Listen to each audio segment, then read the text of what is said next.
ನಮಸ್ತೆ ಎಲ್ಲರಿಗೂ. ನಾನು ಇಂಡ್ಯಾದಿಂದ ಕತಾರಿಗೆ ಬರುವಾಗ ಈ ಚಕೋತ ಸೊಪ್ಪು ತೊಗೊಂಬಂದಿದ್ದೆ.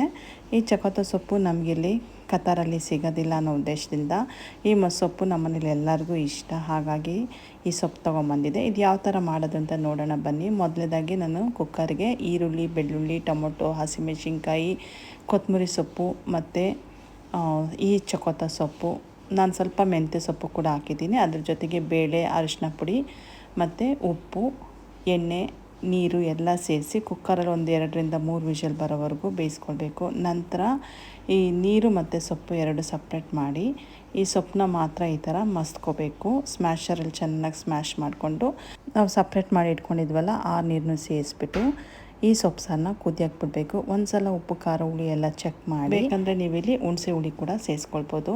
ನಂತರ ನಾನಿಲ್ಲಿ ಒಗ್ಗರಣೆಗೆ ತುಪ್ಪ ಸೇರಿಸ್ಕೊಂಡಿದ್ದೀನಿ. ನೀವು ಬೇಕಂದರೆ ಎಣ್ಣೆ ಕೂಡ ಅದಕ್ಕೆ ಸಾಸಿವೆ, ಕರ್ಬೇವಿನ ಸೊಪ್ಪು, ಜೀರಿಗೆ, ಬೆಳ್ಳುಳ್ಳಿ, ಈರುಳ್ಳಿ ಮತ್ತು ಸ್ವಲ್ಪ ಇಂಗು ಮತ್ತು ಒಂಚೂರು ಮೆಂತ್ಯ ಎಲ್ಲನೂ ಸೇರಿಸಿ ಈರುಳ್ಳಿ ಕಲರ್ ಚೇಂಜ್ ಆಗೋವರೆಗೂ ಚೆನ್ನಾಗಿ ಬಾಡಿಸ್ಕೊಂಡು ನಂತರ ಅದನ್ನ ಸೊಪ್ಪು ಸಾರಿಗೆ ಸೇರಿಸಿದ್ರೆ ಈ ಸೊಪ್ಪು ಸಾರು ರೆಡಿ ಆಗುತ್ತೆ.